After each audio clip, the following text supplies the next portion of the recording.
તો જો પ્રકરણ 10 વર્તુળ. હવે વર્તુળની અંદર પહેલી વસ્તુ તો તમને અહીંયા આગળ પહેલા પેજ ઉપર પ્રસ્તાવનામાં ઘણા બધા આકારો આપેલા છે, જેમાં કીધું તમે તમારા રોજિંદા જીવનમાં વાહનના પૈડા, બંગડીઓ, કેટલીક ઘડિયાળના ચંદા, 50 પૈસા, રૂપિયો, 5 રૂપિયાના ચલણી સિક્કા, ચાવી ભરવવાની ગોળ કડી, પછી ખમીસના બટન જેવી ગોળ આકૃતિઓ પરિચયમાં આવ્યા હશો. તો આવી ઘણી બધી વસ્તુઓ વિશે, જે વસ્તુ ગોળ હોય એવી ઘણી બધી વસ્તુઓ તમે જોઈ હશે. બરાબર. તો હવે અહીં આગળ છે કે વર્તુળ કોને કહેવાય. જો પહેલી વસ્તુ તો વર્તુળ અને ગોળો બંનેમાં તફાવત છે.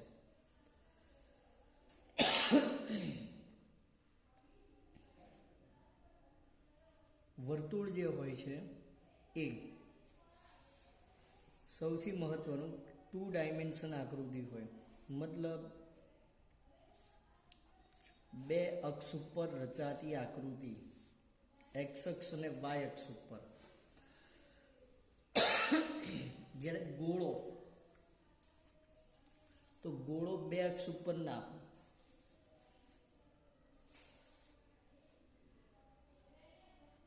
વર્તુળ જે 2 ડાયમેન્શન 2D માં હોય, ગોળો 3 ડાયમેન્શનમાં આવે, એટલે કે 3D હોય. આ બંનેનો સૌથી મોટો તફાવત છે. મતલબ આ 3 ડાયમેન્શન એટલે 3 અક્ષ ઉપર રચાય, એક્સ, વાય, ઝેડ.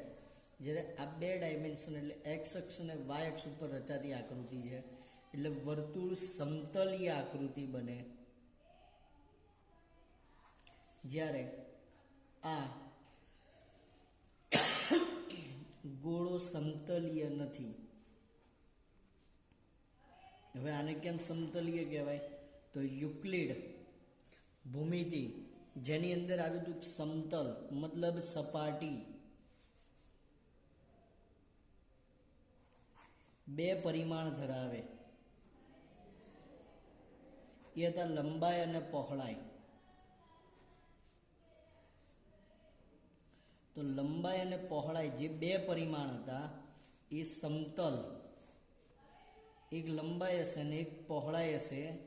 આ સમતલીય આકૃતિની અંદર વર્તુળ રચાય. હવે સમતલ એટલે શું? જો થોડી ઘણી વ્યાખ્યાઓ પણ છે આની અંદર જાણવા જેવી, જે વ્યાખ્યાઓ તમારે આગળ મહત્વની જ છે એટલા માટે. તો સમતલ છે, વર્તુળ છે, ત્રિજ્યા, વ્યાસ, કેન્દ્ર, જીવા, આ બધી છે. તો એની અંદર પહેલા થોડી ઘણી વ્યાખ્યાઓ લઈ લઈએ. જે એમાંથી પહેલી વ્યાખ્યા જે છે એ લઈએ સમતલ માટે. તો સમતલ એટલે અસંખ્ય બિંદુઓનો ગણ.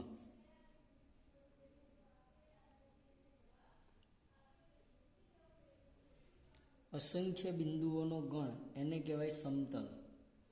મતલબ એક લંબાઈ અને પહોળાઈવાળી સપાટી લઈએ સમતલ, આની અંદર અસંખ્ય બિંદુઓ આવેલા હશે, જેને આપણે આવી રીતે ટપકા સ્વરૂપે દર્શાવી શકીએ. આવા અસંખ્ય બિંદુઓનો જે ગણ છે, સમૂહ, ગણ એટલે સમૂહ, એને કહેવાય સમતલ. આની અંદર રહેલા બિંદુઓની સંખ્યા અસંખ્ય હોઈ શકે. બરાબર. અહીંયા આગળ જે આકૃતિ દોરવામાં આવે છે એ કાગળની લંબાઈ, પહોળાઈ આ બધાને માપ અનુલક્ષીને ગણવામાં આવતી હોવાથી આપણે સંપૂર્ણ એટલી મોટી જ આકૃતિ બનાવી શકીએ નહીં.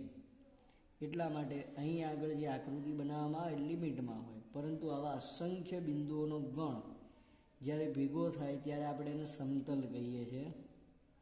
તો આ જે સમતલ બને એની અંદર અસંખ્ય બિંદુઓ રહેલા હોય, આવા બિંદુઓનો ગણ એને સમતલ કહેવાય. અને વર્તુળ જે છે એ સમતલીય આકૃતિ છે. એટલે કે સમતલમાં રચાય છે. સમતલીય આકૃતિ વર્તુળ સમતલીય આકૃતિ હોવાથી વર્તુળની વ્યાખ્યા કે સમતલમાં રહેલ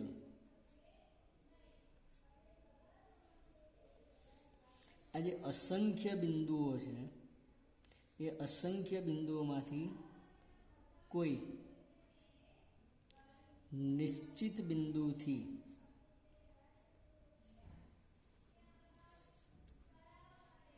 નિશ્ચિત અંતરે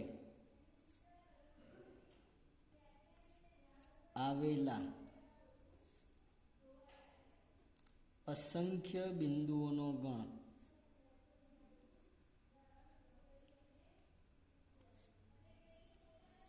જેને કહેવાય સમતલ. તો જો કોઈ એક બિંદુ લઈએ, એનાથી નિશ્ચિત અંતરે એટલે અંતર બદલાવવું જોઈએ નહીં, અને આ પ્રમાણે એટલે અંતર બદલ્યા વિના જે અસંખ્ય બિંદુઓનો ગણ બને, આવા અસંખ્ય બિંદુઓના ગણને વર્તુળ કહેવામાં આવે છે. અને આ વર્તુળ એટલે આ જે અસંખ્ય બિંદુઓનો ગણ છે એને કહેવાય વર્તુળ. આ જે નિશ્ચિત બિંદુ લીધું તો એને કહીશું કેન્દ્ર. નિશ્ચિત બિંદુથી વર્તુળ પરના બિંદુને જોડતો રેખાખંડ જેને કહેવાય ત્રિજ્યા. વર્તુળ પરના કોઈ પણ બે બિંદુને જોડતો રેખાખંડ મતલબ જીવા.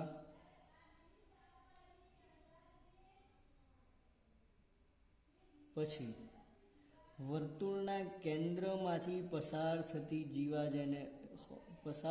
જીવા એને કહેવાય વ્યાસ.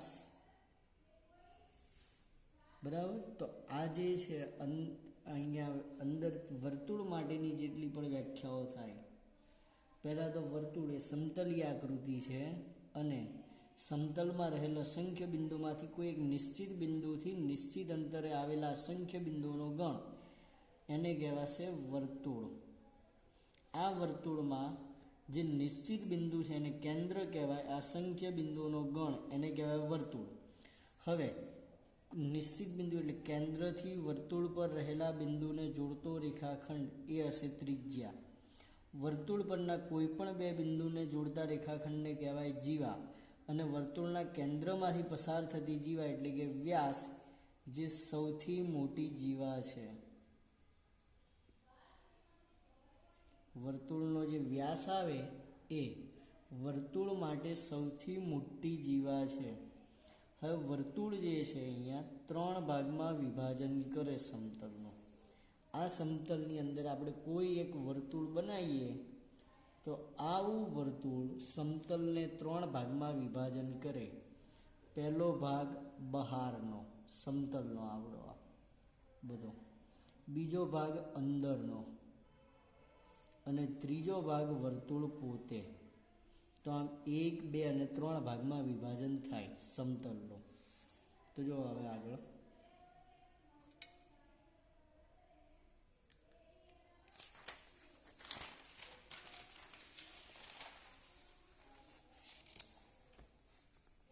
કે વર્તુળ સમતલનું 3 ભાગમાં વિભાજન કરે છે.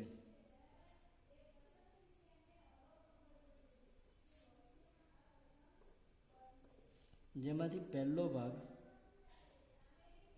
વર્તુળની બહારનો ભાગ, બીજો ભાગ જે છે એ વર્તુળની અંદરનો ભાગ, અને ત્રીજો ભાગ છે એ વર્તુળ. કેમ કે વર્તુળ એ નિશ્ચિત અંતરે રહેલા બિંદુઓનો ગણ છે. બરાબર. એ અંદર અને બહાર ના આવે. હવે વર્તુળ અને અંદરનો ભાગ આ બંનેનો સરવાળો કરીએ એટલે મળે વર્તુળાકાર પ્રદેશ. આ વર્તુળાકાર પ્રદેશ મતલબ વર્તુળનું ક્ષેત્રફળ. તમે જ્યારે વર્તુળનું ક્ષેત્રફળ શોધો છો ત્યારે તમે વર્તુળ અને તેની અંદર રહેલો પ્રદેશ બંને ભાગ શોધો છો. પરંતુ જ્યારે વર્તુળાકાર પ્રદેશ સિવાયની વાત આવે છે, માત્ર વર્તુળને લક્ષીને, આપણે આ ચેપ્ટરમાં ફક્ત ને ફક્ત વર્તુળની જ વાત છે, વર્તુળાકાર પ્રદેશ નહીં. બરાબર. અને જેની માટે થઈને તમારે જીવા ને એવું બધું અંદર આપવામાં આવશે, વર્તુળની જીવા ને એવું બધું. હવે વર્તુળની અંદર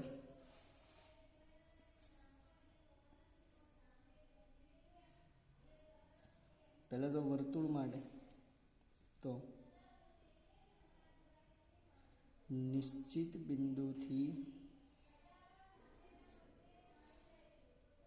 નિશ્ચિત અંતરે રહેલ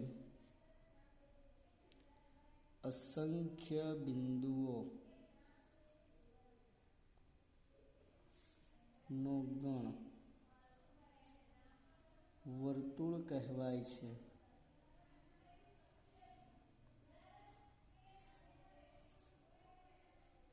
પછી કેન્દ્ર, તો નિશ્ચિત બિંદુ જે તે વર્તુળનું કેન્દ્ર કહેવાય.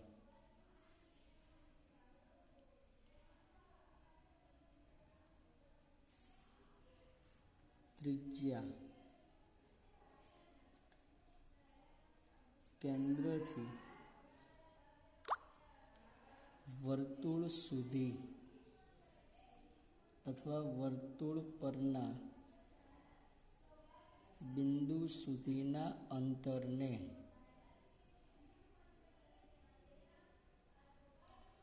વર્તુળની ત્રિજ્યા કહે છે. પછી આવે જીવા. તો વર્તુળ પરના કોઈ પણ બે બિંદુને જોડતો રેખાખંડ વર્તુળની જીવા છે.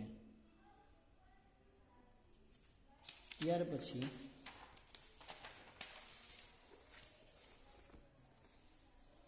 આગળ વર્તુળની જીવા પછી હવે આવશે વ્યાસ. તો વર્તુળના કેન્દ્રમાંથી પસાર થતી જીવા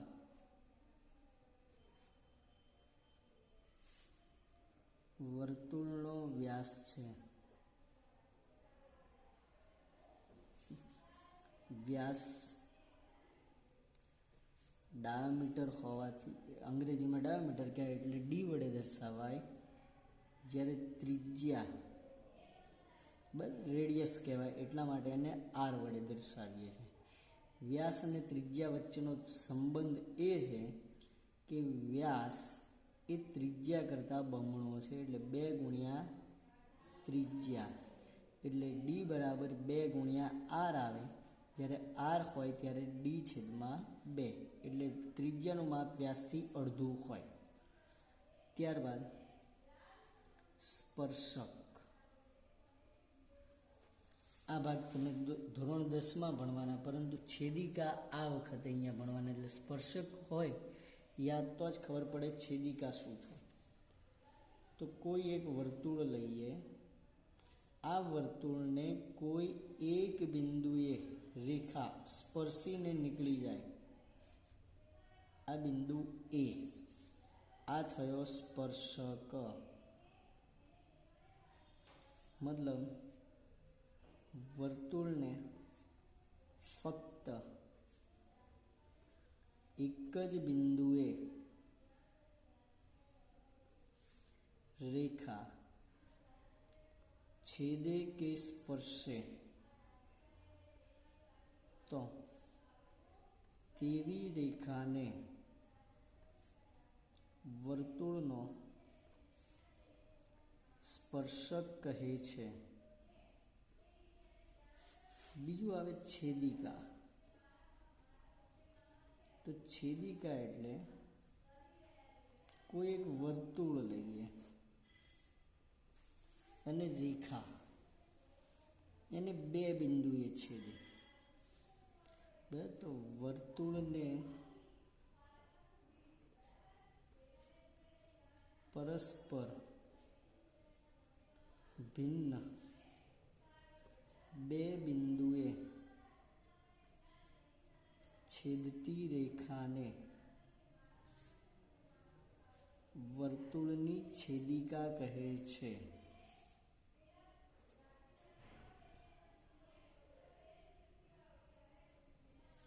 હવે આ વર્તુળની છેદિકા આપણા માટે બીજા બે ભાગરૂપ એ થશે.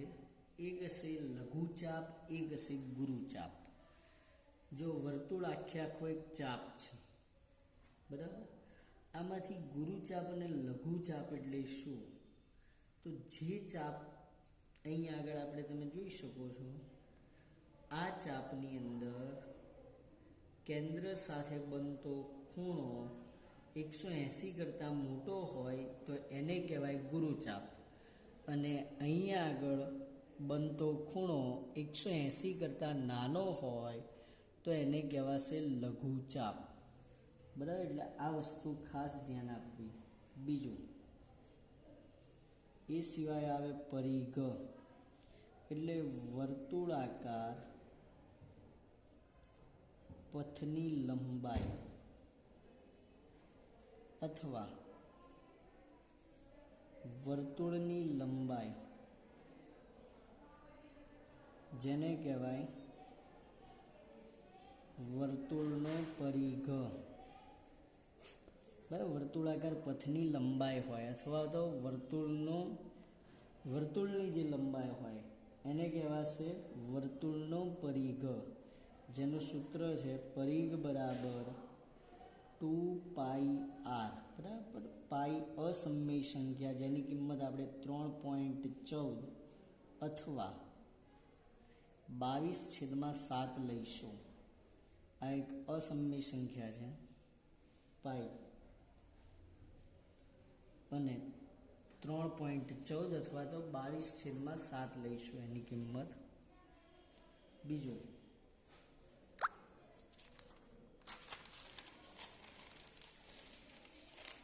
કે કોઈ વર્તુળ હોય,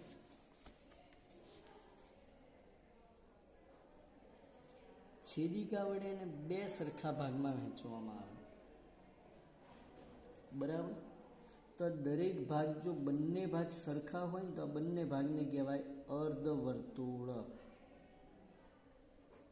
આ બંને ભાગ કહેવાય અર્ધવર્તુળ. અર્ધવર્તુળમાં અંતર્ગત ખૂણો હંમેશા કાટખૂણો હોય. અર્ધવર્તુળમાં રચાતો અંતર્ગત ખૂણો હંમેશા કાટખૂણો જ હોય. આ પ્રમાણે જે પણ ખૂણો રચાય એ હંમેશા કાટખૂણો હોય. અર્ધવર્તુળમાં રચાતો અંતર્ગત ખૂણો કાટખૂણો હોય છે. બીજું હમણાં આવ્યું ગુરુચાપ.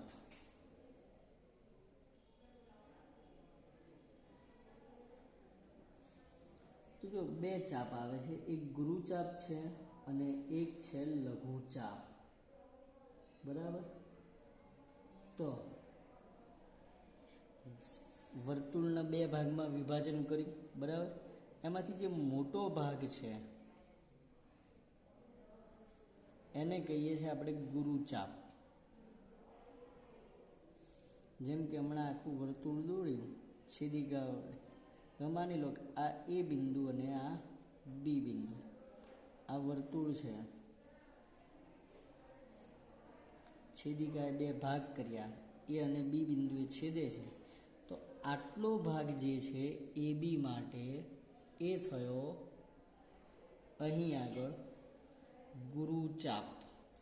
આ ભાગ થયો ગુરુચાપ. જ્યારે લઘુચાપ એટલે નાનો ચાપ. તો નાનો ચાપ એટલે આ જે નીચેનો ભાગ છે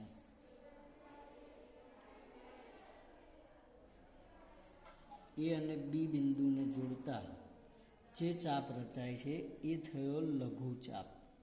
હવે જો ગુરુચાપ અને લઘુચાપની અંદર પણ સૌથી વધારે જે તમારે અહીંયા લંબાઈ આવશે, ગુરુચાપની લંબાઈ, લઘુચાપની લંબાઈ, કદાચ એકાદો દાખલો હશે, પરંતુ 10મા ધોરણમાં આના લગતા દાખલા ગણાય છે. બીજું લઘુ વૃત્તાંશ, ગુરુ વૃત્તાંશ, લઘુ વૃત્તખંડ, ગુરુ વૃત્તખંડ, આ આખું બધું 10મા ધોરણમાં આ જ આખું ચેપ્ટર આવે છે. તો હવે આગળ જોઈએ ગુરુચાપ અને લઘુચાપ ઉપરથી ગુરુ વૃત્તાંશ. તો ગુરુ વૃત્તાંશ એટલે શું? તો ગુરુચાપ તથા તેને સંગત ત્રિજ્યાઓ વડે રચાતા પ્રદેશને ગુરુ વૃત્તાંશ કહે છે. મતલબ આ એક ગુરુચાપ હતો.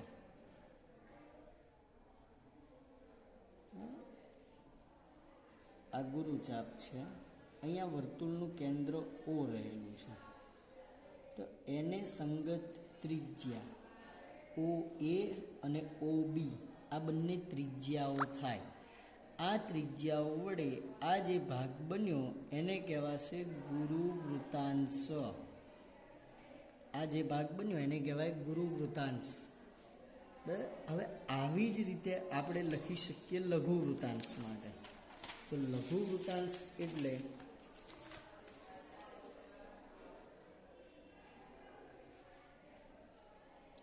લઘુ વૃત્તાંશ માટે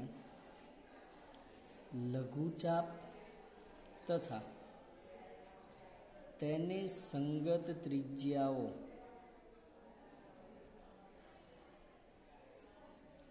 થી ઘેરાતા અથવા રચાતા પ્રદેશને